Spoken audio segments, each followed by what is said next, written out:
ICE's current official capacity is approximately 41,500 detainees, and this number can be temporarily increased through the use of local jails or with contracts with private prison companies like Core Civic or Geo Group.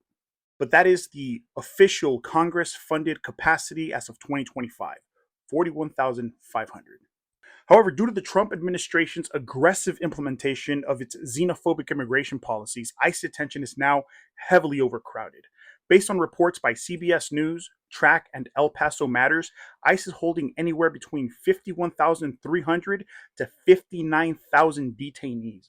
Overall capacity across ICE's detention infrastructure is between 125 to 142%, with some individual facilities at 150 to 200% capacity. 43.7% of those being detained do not have criminal backgrounds. And this number is likely to increase due to Stephen Miller's demand that ICE ramp up arrests to at least 3,000 per day, with Miller hoping to reach 100,000 concurrent detainees. That is 100,000 detainees in a system designed to hold 41,500.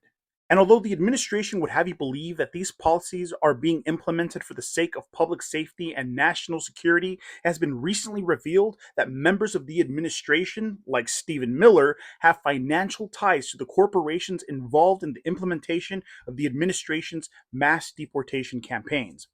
Meaning, the more people they put in detention, the more money they put in their pockets. ICE detention facilities have a long history of inhumane, abhorrent, and unhygienic conditions, even when within capacity.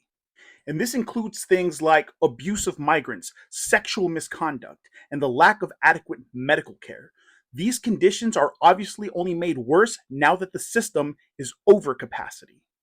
And we've already seen firsthand accounts of families in detention centers in Texas not being given adequate water, to the point that detainees are fighting for access for what little they get.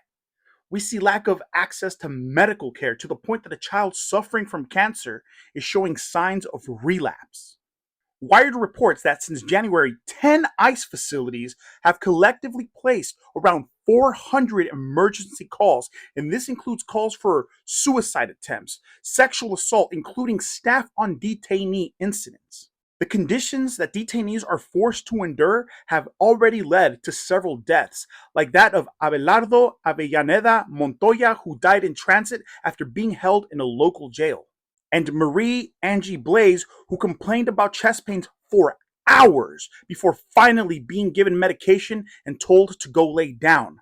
And there's also the case of Iris Monterroso Limes, who lost her baby after days of pleading for medical assistance in a Louisiana facility with a long history of subpar living conditions and migrant abuse. Conditions were deplorable before overcrowding, and they're even worse now, and they're likely to worsen exponentially as Miller's directives are enforced and the administration moves to detain 100,000 concurrent detainees. Is this justice? Is this what you voted for? For immigrant communities that supported Trump, like Latinos for Trump or the Lexit Levas? Is this what you think will make America great? And for the rest of us, this is what we're fighting against. To those of you who go out and face off with these Gestapo fucks, who chase them out of your community, who record their faces, who call out their locations, this is what you're fighting against. So keep up that fight.